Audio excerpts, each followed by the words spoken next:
An lamɛnbaaw Mali kɔnɔ ani Mali kɔkan an b'a foli b'aw ye. Araba mɛkalo tile 5 san 2021 nin ye bamanankan kunnafoni suru waati selen Mali Kibaru jabarani kan aw bisimila. Mali baarakɛlaw ka lafasali tɔn bɛ ka baarabila caman boloda mɛkalo in na.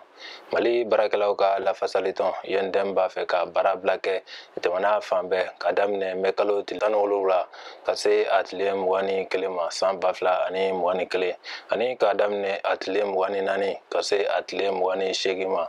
Bɛnkan minnu tɛmɛna ani gouvernement ni Mali mɔgɔbatigiw ka jɛkuluba cɛ CNPM an 2021 février kalo tile 5 ni ɲɛma sɔrɔ olu waliyaliko la a hakili bɛ ka baarabila ɲari kɛ ka daminɛ ntɛnɛn in na mɛkalo tile 31 san 2021 yɛndɛm ye nin baarabila sɛbɛn di gouvernement ma kabini avril kalo tile 26 san 2021 o kɔfɛ yɛndɛm ɲɛmɔgɔba Yakuba Katile ye kunnafoni di lajɛ kɛ sibiri don mɛkalo tile fɔlɔ ka bɛn ni baarakɛlaw tɔgɔladon ye diɲɛ kɔnɔ.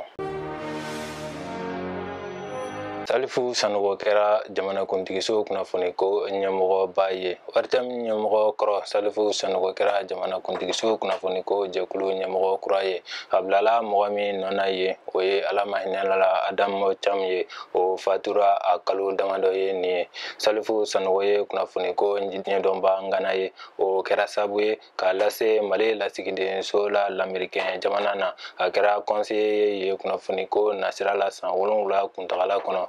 Angleterre radio BBC bolofara min bɛ Afriki tɔgɔla Dakaru a kɛra o ɲɛmɔgɔ ye ka se a sugantili ma ka kɛ ORTM ɲɛmɔgɔba ye san 2018 kɔnɔna na. Fɛn min ye kunnafoni lase ko ɲuman ye radio la a bɛ se o baara fɛnɛ la kosɛbɛ. A yɛrɛ si bɛ san 50 la. Salifu Sanogo ye waati min kɛ ORTM kunna a ye yɛlɛma ɲuman caman don télévision baara kɛcogo la.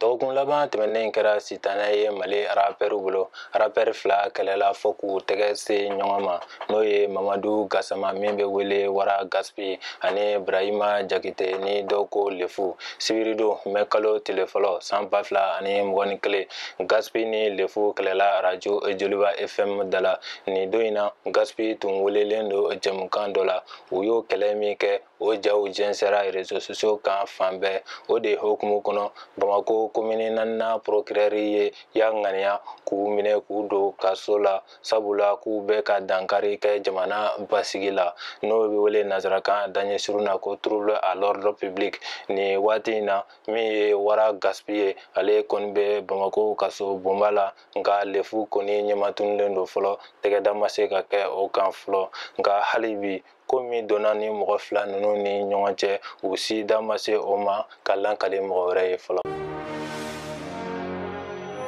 Alima Sise bangera den 9 la Maroc. Laseli sɛbɛ dɔ kɔnɔ Mali kɛnɛya ko ni hadamadenya sabatili minisiri bɛ diɲɛ ma ladɔnniya ko Halima Sise bangera Marokukaw fɛ den 9 la kunun araba mɛkalo tile 4 san 2021 hakilila jiginna Halima Sise bɛ bɔ Tumutu mara la. A tun yera k'a fɔ k'a gɛrɛsɛgɛlen don den 7 de la. O de hokumu kɔnɔ gouvernement tun jɔra a kɔkɔrɔ k'a bila ka taa Maroc a ka jiginni hukumu kɔnɔ nka kunu a jirala k'a bangera den 9 la musoma 5 ani cɛma 4.